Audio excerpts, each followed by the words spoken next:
But also what you can see behind me is that the construction is still well underway. The renovations are still in the process. I found out that there are a lot of things that people can do to be prepared in these type of situations, but not a lot of places that they can go. So the fans can just have a seat, put their feet up and watch a game, but leave their coats at home. The temperature these days are pretty unpredictable. One local organization dances its way into the lives of domestic violence victims. I'm live outside of the Washington County Courthouse as voting day is coming to an end. So this is just one of the examples of users using loopholes that are still getting what they want. After her time off, Sarah will do more lighthearted writing as opposed to darker tones in Broken Haven. I'm Megan Benedikovic, UATV. If you don't like the way your body moves, then too bad, we're gonna Zumba until you do. And Zumba is what Molly Hargis knows best. She took that passion to help Northwest Arkansas. We kind of just started doing this by accident, honestly. That accident started the business Beautiful Bodies. It's an organization that started with a love for dance and a want to help the victims of domestic and sexual abuse. We're here to say, no, you are enough as a person. You are beautiful and you are worthy of respect. And if anybody treats you other than those things, then they are in the wrong. Molly and the rest of her volunteers visit shelters around Northwest Arkansas. They promote a positive body image to people, mainly women, at the shelters through Zumba and hip hop.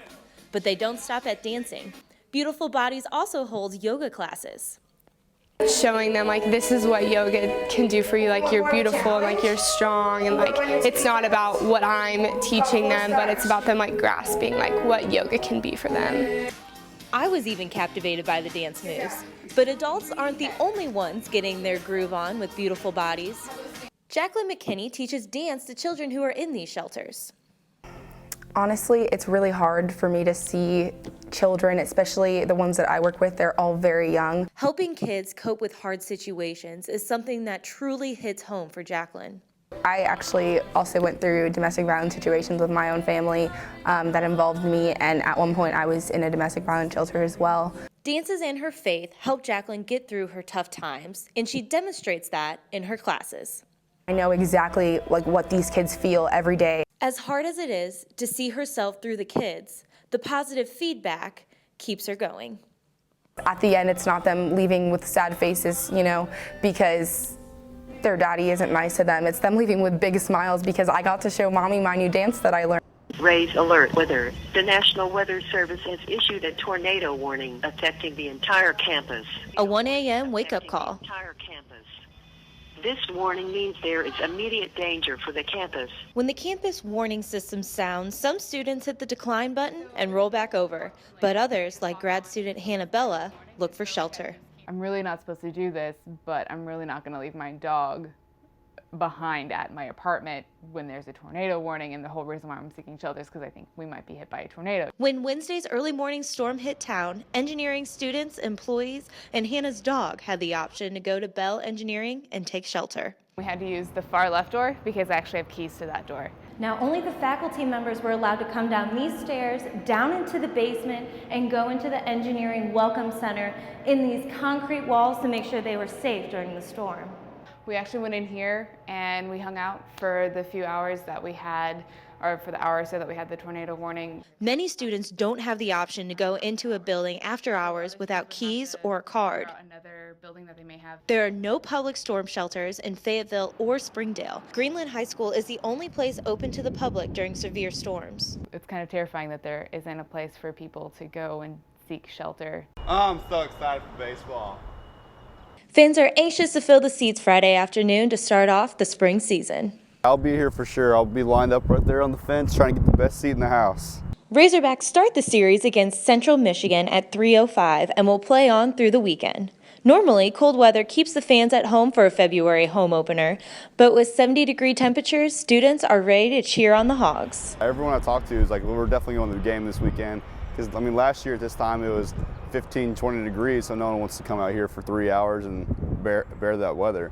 Unlike most season openers, the Razorbacks are going to start their year off with blue skies and warm weather. So the fans can just have a seat, put their feet up and watch a game, but leave their coats at home. Spectators are ready to support the Hogs along with the crowd favorite RBI girls. Elisa Mills, one of the RBI girls, is excited to start another year. I just love the atmosphere here. A lot of the fans that come in, they've been coming in for multiple years, some even decades. One of the most loved aspects of Razorback baseball that keeps people coming back season after season are traditions. These dances are pretty traditional. We like to stick to that. That's kind of the motif for this program. I've been coming to the baseball games since I was 10 years old, so I'm going to be out here. I'm Megan Benanikovic for UATV. Tyler Platt is a typical girl with a love for shopping. I'm going to buy it with the money I don't have. A good deal is hard to resist. Especially for $6. Wasn't what she bargained for. It was a shirt, pretty much. The dress was not the right size at all. It was not cut right. Material was not as pictured at all. It was awful. Tyler bought the outfit from an app from a store in China. A friend of mine had just said, hey, like, this is kind of cute. Like, I saw a lot of stuff on here for really cheap. She contacted the store to explain why she was unhappy with what she actually received. The emails were very just short, very like non-apologetic, not like, oh, I'm so sorry, how can I fix this for you today? It was very like, okay, you have to pay for shipping back. Shipping the order back to China would have been more than the original price. Since then, Tyler is now more careful when buying anything online. Delete the app, never ever used it again. If you look at this graph from Business Insider, you'll see that Generation Y, ages 18 to 34, spend the most money on online websites. Definitely look up reviews of the site. I think that was one thing I didn't really see because I was blinded by the good deals. Just definitely look it up, put it on Facebook. There's 9 times out of 10 somebody in your Facebook community or a friend of a friend is going to have used that app, that site, and can tell you whether it's legit or not. Reporting for UATV, I'm Megan Benanikovic. Fayetteville was hit with tornado warnings on early Wednesday morning, and it raised a lot of questions. A lot of people were wondering what they can do to keep themselves safe in these kind of situations. And I found out that there are a lot of things that people can do to be prepared in these type of situations, but not a lot of places that they can go. Storm shelters in Fayetteville, Arkansas are hard to find. That's right, Lydia. Temperature these days are pretty unpredictable. Students were bundled up walking to classes in coats, scarves, hats, the whole 9 yards. And a lot of that is because of climate change. That's the reason for these radical temperature changes. According to earth science student Selena Nelson, storms are being pushed down to Mississippi and Louisiana instead of up here in Arkansas. So that's why we haven't seen as much rain or snow this winter, because it's being pushed down to the Gulf. If you take a look at your screen, according to NASA, you can see that temperatures on a big scale are slowly rising. And so just because it's still cold today doesn't mean that there isn't climate change happening. The weather patterns we're facing proves that. So overall, on a global capacity, our temperatures are continuing to rise. Reporting live on Dixon Street, I'm Megan Benanikovic for UATV. Yes, it kicks off tonight, and I was on Fraternity Row today, and the fraternities are doing what they do every year, setting up the fences, putting the stages together, you know, everything like that, and getting ready for the concerts. But I also talked to Gary Crane, and he told me that arrests are very high, especially during Row weekend. And so the fraternities aren't the only ones who are getting ready for this weekend, so is UAPD, and they're doing everything in their power to have the necessary precautions.